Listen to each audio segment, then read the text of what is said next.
60 రోజుల్లో మీతో ఇంగ్లీష్ అద్భుతంగా మాట్లాడిస్తాం. వెంటనే కాల్ చేసి జాయిన్ అవ్వండి. సుమన్ టీవీ ప్రేక్షకులకి నగరకు నమస్కారాలు.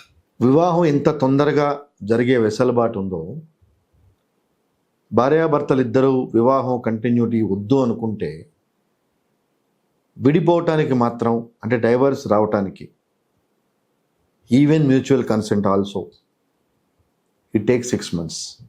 రీసెంట్గా వచ్చిన జడ్జిమెంటు 1 year లోపల ఎంతో తీవ్రమైన కారణాలు ఉంటే తప్పించి మ్యారేజ్ అయిన 1 year లోపల డైవర్స్ వేసుకోవడానికి వెసులుబాటు లేదు అని చెప్పి తీర్పు ఇవ్వటం జరిగింది. అంటే ఒక రకంగా the spirit of section 1 year లోపలే పొరపచ్చాలు వచ్చిన దంపతుల మధ్య 1 year వరకు ఆగి డైవర్స్ వేసుకోమంటున్న ఉద్దేశం, ఈ గ్యాప్లో, అంటే letters considered as a cooling period, ఈ గ్యాప్లో ఏదైనా వీరి యొక్క ఆలోచన దృక్పథం మారి ముందుకెళ్ళే అవకాశం ఉంటుందేమోనే సదుద్దేశం. ఎందుకంటే ఏ న్యాయస్థానాలు విడిపోతాయి జంటలు అంటే వెంటనే ఎస్ అనవు, unless there are so many serious reasons. So ఈ వెసులుబాటు పెట్టడం ఒక రకంగా మంచి పరిణామం, దానికి న్యాయస్థానాలు తీర్పులు ఇవ్వటం ఇంకా మంచి పరిణామాలు. ఎందుకంటే ఇవాళ రేపట్లో మ్యారేజ్ అయిన 1 monthకే డైవర్స్ తీసుకోవాలంటాం, అలాగే ఇద్దరు విడిపోయి అమ్మాయి పాటికి అమ్మాయి వెళ్ళిపోవటం, అబ్బాయి పాటికి అబ్బాయి వెళ్ళిపోవటం, ఇలా రకరకాలుగా ఇది చేయడం జరుగుతూ ఉంది. ఇది ఎంతవరకు కరెక్టు అని కనుక మనం ఆలోచిస్తే ఒక రకంగా తప్పే. ఎందుకంటే వివాహానికి పెట్టిన ఖర్చు అనేది రీపేమెంట్ కాకుండానే చాలా సందర్భాల్లో ఈ దంపతులు డైవర్స్కి అప్లై చేయడం జరుగుతుంది. అంటే చాలామంది అడగచ్చు, సార్ మాకు సెట్ కాలేదు, 1 year లోపల విడిపోవాలంటే మేము 1 year వరకు ఆగాల్సిందేనా అని. 1 year వరకు విడిపోయి ఆగాల్సిందే అని కనుక మీరు అనుకుంటే ఓన్లీ ఒక్క సుప్రీంకోర్టుకి ఆ వెసులుబాటు ఉంది, ఆర్డినరీ కోర్ట్స్కి ఆ వెసులుబాటు లేదు. మీ ఇద్దరు కలిసి సుప్రీంకోర్టుకి అపీల్ చేసుకొని 1 year అయిపోయింది మ్యారేజ్ అయ్యి, కలిసి ఉండడం కష్టం, but there is a stringent section 1 year లోపల డైవర్స్కి అప్లై చేసుకోకూడదని, therefore please grant me divorce అని అడిగితే తన విచక్షణాధికారాలని ఉపయోగించుకొని సుప్రీంకోర్టు వెసులుబాటు కల్పిస్తుంది. ఇది ఒక రకమైన పరిస్థితి. అలా కాకుండా ఈవెన్ మ్యూచువల్ కన్సెంట్ కింద వేసుకోవాలన్నా you have to file after 1 year of your marriage only, unless there are very serious conditions. So దానికి కూడా చాలా సందర్భాల్లో కోర్టు 1 year వరకు మీ పాటికి మీరు ఉండండి, still you want to go head with the separation, మీరు వెళ్ళండి అని చెప్పడం జరుగుతూ ఉంది. అంటే ఎందుకు ఈ రకంగా వివాహ వ్యవస్థ ఇబ్బంది పడుతుందన్న సందర్భంలో ఈ పర్టిక్యులర్ న్యాయస్థానాలు వాటి మీద పరిమితులు విధిస్తున్నాయి అంటే కుటుంబ వ్యవస్థ కంటిన్యూ అవ్వాలనే ఉద్దేశం. కానీ ఆలోచన ధోరణి, వివాహం ముందున్న ఆలోచన ధోరణి, వివాహం తర్వాత అదే రకమైన ఆలోచన ధోరణి ఈ దంపతుల మధ్య ఉండట్లేదు. అది అవగాహన లోపం కావచ్చు, కాంప్లెక్సిటీ ఆఫ్ సుపీరియారిటీ కావచ్చు, లేదా డిఫరెంట్ ఎన్విరాన్మెంట్ నుంచి వచ్చిన ఇద్దరు అడ్జస్ట్ అవడానికి కొంత టైం పట్టచ్చు, మిస్మేనేజ్మెంట్ అవ్వచ్చు. సో డెఫినెట్గా ఇట్ టేక్స్ టైం. 2 కుటుంబాల నుంచి వచ్చిన డిఫరెంట్ పర్సన్స్ ఒక రూఫ్ కింద భార్యాభర్తలుగా ఉండాలి అంటే, ఎస్పెషలీ అరేంజ్డ్ మ్యారేజెస్లో, it takes definitely few months to understand each other. So ఈ కొద్ది కాలం కూడా ఆలోచన రాహిత్యం లేకుండా, లేదు మేము విడిపోతాము, మేము ఉంటాం కష్టం అంటే it is too early unless there are compulsion of circumstances. అంటే మన పరిధికి మించిన సర్కమస్టెన్సెస్ ఉంటే తప్పించి ఆ రకమైన పరిస్థితి తీసుకోవటానికి మనకి వెసులుబాటు ఉండదు. ఇది ముఖ్యమైన విషయం. సో అందుకని prevention is better than cure అని my appeal to the people who are ready to marriage, you please ascertain the facts and circumstances before going to the marriage. ఇద్దరు మాట్లాడుకొని రెండు కుటుంబాలు ప్రోస్ అండ్ కాన్స్ ప్రతి విషయంలోనూ, అంటే మన ఫ్యామిలీ మెకానిజం ఎలా చేసుకోవాలి, మనం ఎలాంటి సర్దుబాటు చేసుకోవాలి, అలాగే బాధ్యతలు ఉంటే ఎలా పంచుకోవాలి, అలాగే పెళ్ళైన తర్వాత ఈ మధ్య చాలా కేసులు చూశాను. ఒక్కడే కొడుకు ఆస్తి ఏదో ఉంటే నా పేరు మీద ఆస్తి ఇస్తేనే కాపురానికి వస్తానన్న అమ్మాయిలు చాలామంది ఉన్నారు. చాలామంది. అబ్బాయి అంటాడు ప్రాపర్టీ రాశాను అనుకుందాం సార్, తర్వాత డైవర్స్ ఇవ్వదని గ్యారంటీ ఏంటి అంటారు. అంటే ఒకళ్ళ మీద ఒకరికి నమ్మకాలు లేకుండా పోతున్నాయి. Most unfortunate. పోనీ జాయింట్గా రాయొచ్చు కదా బాబు అంటే ఆమె ఒప్పుకోవట్లేదండి, ప్రాపర్టీ అంతా ఆమె పేరు మీదే ఉండాలి. అమ్మాయి అంటుంది జాయింట్గా ఉంటే నాకేమి బెనిఫిట్ అండి, నా పేరు మీద ఉంటే నాకు ఒక ప్రొటెక్షన్. అంటే రేపు మనం బతుకుంటామో తెలియని పరిస్థితుల్లో మనం ఈరోజు బతుకుతున్నప్పుడు సమాజంలో ఆ ప్రాపర్టీ ఇస్తానే కాపురం చేస్తాను అనే పరిస్థితి చాలా విచిత్రపరమైన పరిణామం. అంటే ఒక రకంగా ఇట్లా ప్రాపర్టీ నా పేరు మీద రాస్తానే కాపురానికి వస్తాను అన్న కేసుల కన్నా అలాంటి సందర్భాలు వస్తే వాళ్ళ నుంచి దూరంగా విడిపోవటమే ఆరోగ్యకరం. ఎందుకంటే ఈరోజు ప్రాపర్టీ డిమాండ్ చేశారు కాపురం చేయడానికి. Tomorrow what kind of demand they may raise we do not know. మనం ఆ రోజున ఆ డిమాండ్స్ ఆనర్ చేసే పరిస్థితిలో ఉండొచ్చు, ఉండకపోవచ్చు. ఆనర్ చేయలేకపోతే again the same story will repeat. ఆ రోజైన అమ్మాయి నీ నుంచి వెళ్ళిపోతాను అంటే ఒక రకంగా ఆస్తి అమ్మాయి పేరు మీద పెట్టి అమ్మాయి డిమాండ్స్ మనం మేనేజ్ చేయలేక అటు వెళ్ళిపోవటం అనేది చాలా ఇబ్బందికరమైన విషయం అవుతుంది. ఎందుకంటే చాలామంది చెప్తూ ఉంటారు డౌరీ డెత్ అని. రీసెంట్గా అబ్బాయిలు కూడా చనిపోతున్నారు సూసైడ్ చేసుకొని, గుర్తుపెట్టుకోండి. భార్య యొక్క డిమాండ్స్ భరించలేక భర్తలు కూడా సూసైడ్ చేసుకొని చనిపోతున్నారు. తాజాగా గత 10 రోజులని ప్రామాణికంగా తీసుకుంటే చాలా చోట్ల చాలా ఎపిసోడ్స్ జరిగినాయి. వీటికేంటి, సింపుల్గా 7 ఏళ్ళ లోపల భార్య చనిపోతేనేమో 304B అంటున్నారు, 498A అంటున్నారు. అదే భర్త చనిపోతే ఓన్లీ 306 అబేట్మెంట్. అంటే అమ్మాయి నన్ను ఇబ్బంది పెట్టింది, నన్ను టార్చర్ పెట్టింది. బెంగళూరు కేసు తర్వాత మధ్యప్రదేశ్లో కూడా ఒక అబ్బాయి రీసెంట్గా సూసైడ్ నోట్ రాసి డీటెయిల్గా ఏ రకమైన టార్చర్ భార్య తనకి గురి చేసిందని వివరిస్తూ అతను సూసైడ్ చేసుకోవటం జరిగింది. 306 కింద పెట్టారు. That has to be proved. అంటే ఇప్పటికీ మంది ఎంత మెయిల్ డామినేషన్ సొసైటీ అయినా సోషల్ జస్టిస్కి వచ్చేటప్పటికి విమెన్కే ఫేవర్గా ఉన్నాయి.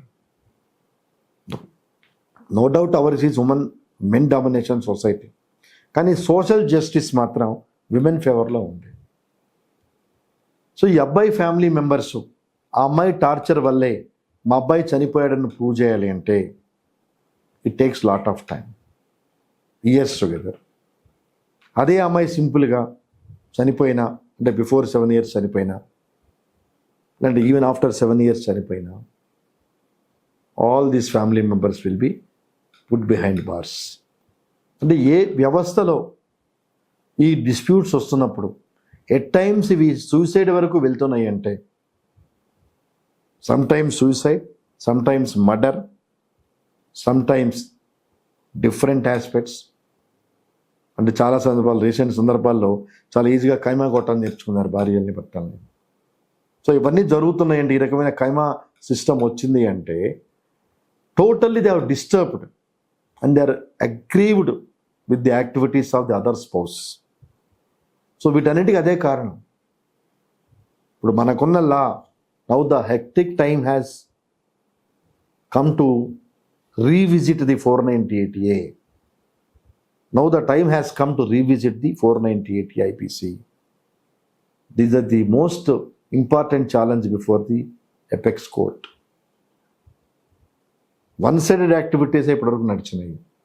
ఈ one-sided యాక్టివిటీస్లో ఈ 498A కంప్లైంట్ రిజిస్టర్ అయిన తర్వాత చాలామంది husbands their employment will be at stake. చాలా కంపెనీస్లో వాళ్ళ మేనేజ్మెంట్ నీ మీద 498 ఉంది, నీ మీద డిసిప్లిన్ ప్రొసీడింగ్స్ ఉన్నాయి, but you clear off your cases then only you join అనే సందర్భాలు చాలా చోట్ల జరుగుతున్నాయి. అంటే even though it is social justice mechanism, ultimately the husbands are victims. అంటే 100 కేసెస్ని ఎగ్జాంపుల్ తీసుకుంటే 100 కేసెస్లో హస్బెండ్స్ రెబల్స్ కాదు. కానీ ఎప్పుడైతే ఈ కేసు వేయటం జరుగుతుందో subsequently they will become rebels. కానీ ఈ లోపల జరగాల్సిన డ్యామేజ్ జరిగిపోతుంది. So social justice should implement for both gender. It should not be one side. When it is one side, automatically there is every likelihood of misuse.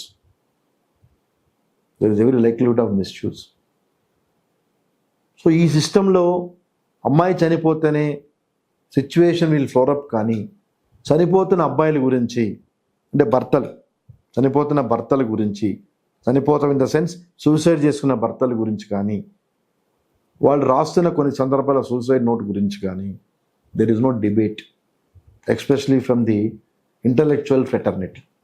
అంటే లెక్కకు రాని incident చాలా ఉన్నాయి. ఎప్పుడైనా మీడియా కానీ కోర్టులు కానీ కన్సిడర్ చేసేది వాళ్ళ నోటీస్కి వచ్చినవే. కన్సిడర్ రానివి చాలా ఉన్నాయి. చాలామంది చనిపోతారు, ఏదో కామ్గా వాళ్ళు కాంప్రమైజ్ చేసుకుంటారు, క్లోజ్ చేసుకుంటారు.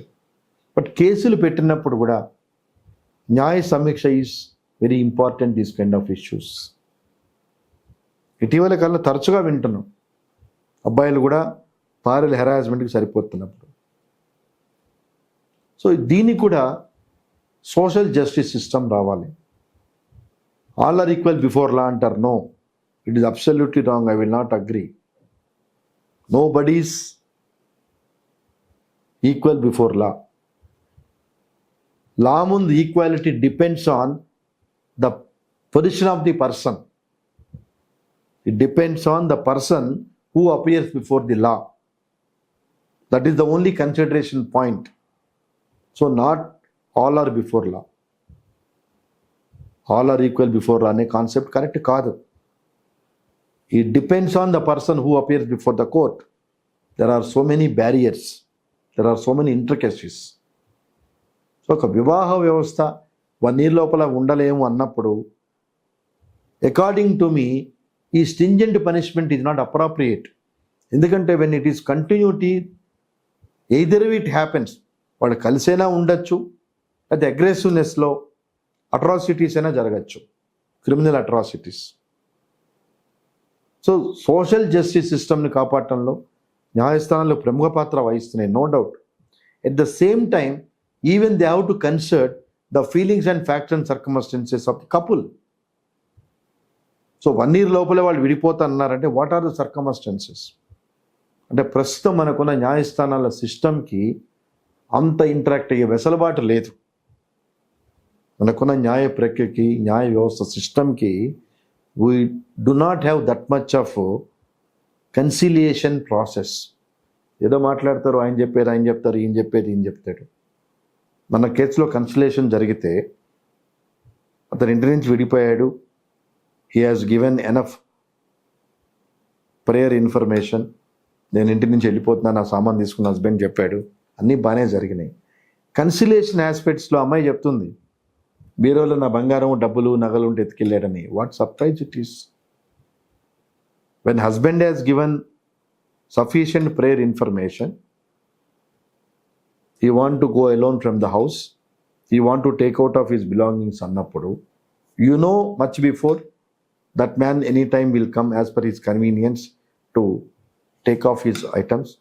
EMI పెట్టింది, anytime you are most welcome, you can come and collect your items అని. that is most surprise thing. మరి అతను వచ్చి నువ్వు తీసుకెళ్ళమన్నప్పుడు తీసుకెళ్ళిపోయిన తర్వాత ఏం మాట్లాడలేదు. కన్సిలేషన్లో కూర్చున్నప్పుడు ఇతను నా బిలాంగింగ్స్, నా గోల్డ్ అండ్ మనీ తీసుకెళ్ళాడని చెప్తుంది. అంటే there is no sanctity of marriage. Barriers వస్తేనే ఆ స్టెప్ వచ్చిందని గమనించట్లేదు. Still they are supporting themselves and try to defend themselves as they are right. Is most unfortunate thing. ఇప్పుడు డైవర్స్ పంపించాడు అంటే today the other spouse is not in a position to recapitulate the things. ఏ పరిణామాలు ఈ సిచ్యువేషన్కి దారి తీసినాయని గమనించట్లేదు. There still they are hesitating. అంటే 1 year లోపల మ్యారేజ్ కోర్టులు ఒప్పుకోవనే విషయం నుంచి ఈ విషయాన్ని చెప్పడం ఏంటంటే, ఇంత గ్యాప్ క్రియేట్ అవుతున్నప్పుడు కపుల్ మధ్య at times courts are also should be flexible instead of creating much more gap. When the courts are capable enough to convince the disputes, particularly family disputes between the couple, it is always welcome. Failing which, let them live on their own fate. అదేమీ లేదు. Years together, it takes time to decide the end result either way. దానికి మనం కూడా అలవాటు పడ్డాం. కోర్టుకి వెళ్తాం, వస్తాం. What ultimately we have achieved? Nothing. So my appeal to the viewers, వీలైనంత వరకు మీకు ప్రాబ్లమ్స్ వచ్చి విడిపోవాలనుకునే సిచ్యువేషన్లో you take intervention of your elderly people, or you go for counselling, or you can go for medical counselling if requires. అంటే depends on your facts and circumstances. ఆ సిచ్యువేషన్లో మీరు వర్కౌట్ చేసి కుటుంబ వ్యవస్థ నిలబెట్టడానికి ప్రయత్నించండి తప్పితే, ఎంతో అత్యద్భుతమైన ప్రపంచ దేశాలు గర్వించదగ్గ కుటుంబ వ్యవస్థ మంది భారతదేశానికి. దీన్ని నవ్వుల పాలు కాకుండా చూడండి. అందరితో వస్తాయి డిఫరెన్స్. ఈరోజు ఉన్న భర్తతో వచ్చినాయి, డైవర్స్ తీసుకొని ఇంకొన్ని చేసుకుంటే అతనితో మంచిగా ఉంటామని గ్యారంటీ లేదు. అతను డైవర్స్ తీసుకున్నవాడే వస్తాడు. సో ఉండి తెలిసిన అంటే నోన్ డెవిల్తోనే మనం ఉండలేనప్పుడు what is the guarantee we are going to continue and happy with the unknown devil? But prevention is better than cure. So వీలైనంత వరకు వివాహ వ్యవస్థ మెయింటైన్ చేస్తున్న మన మధ్య ఉన్న పొరపచ్చాలు, మన పిల్లలు, మన కుటుంబ గౌరవాలు, మన ఉద్యోగాలు, వీటన్నిటిని పరిగణలో తీసుకొని యాజ్ ఎ లాస్ట్ రిసార్ట్ ఇవేవి మనకి వర్కౌట్ కావు అనుకున్నప్పుడే as a last resort divorce అనే దాని గురించి ఆలోచించండి తప్పితే for each and everything adjustment కాలేము, ఉండలేము అనే ఒక చిన్న పొరపచ్చాలతో కుటుంబ వ్యవస్థని పాడు చేసుకొని పిల్లలుంటే వాళ్ళ భవిష్యత్తుని ఇబ్బంది పెట్టి ఫర్దర్గా వాళ్ళ ఫ్యూచర్ని మనం ప్రాపర్గా అందించలేక మనం ఇబ్బంది పడే పరిస్థితులు తెచ్చుకోవద్దని కోరుకుంటూ నమస్కారం.